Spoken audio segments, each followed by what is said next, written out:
இனிய காலை வணக்கம். ஒரு செல்வந்தர் தனது பணப்பையை காணவில்லை என்று காவல் நிலையத்தில் புகார் கொடுத்தார். அப்போது ஒரு ஏழை தொழிலாளி தெருவில் கண்டெடுத்ததாக ஒரு பணப்பையை காவல் நிலையத்தில் ஒப்படைத்தார்.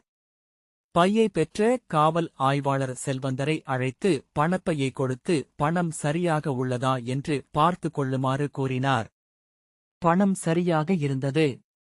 ஆனால் வக்ர புத்தி படைத்த செல்வந்தர் பணம் சரியாக இருப்பதாக கூறினால் தொழிலாளிக்கு ஏதேனும் வெகுமதி தர வேண்டியிருக்குமோ என பயந்து, ஐயா, நான் பையில் 1,60,000 வைத்திருந்தேன்.